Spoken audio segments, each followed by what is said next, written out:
Java. You write it, it works until it doesn't. Or worse, it works, but changing one line breaks everything.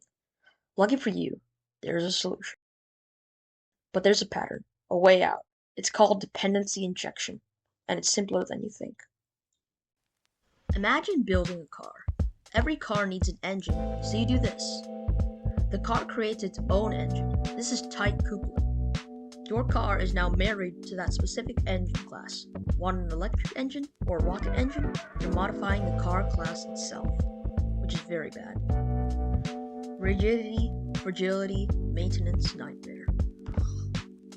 Now what if the car didn't create its engine? What if it received it? This is dependency injection. The car declares it needs a vehicle engine, but it doesn't care which one. We inject the dependency. Now, swapping engines is trivial. Instant flexibility, that's loose coupling. Why does this matter? First, flexibility. You can swap implementations without touching core logic. Second, testability. Crucial for unit testing. Third, maintainability. Modular code, less spaghetti code, more quality code. Fourth, scalability. Manages complexity as your app grows. So how do we inject?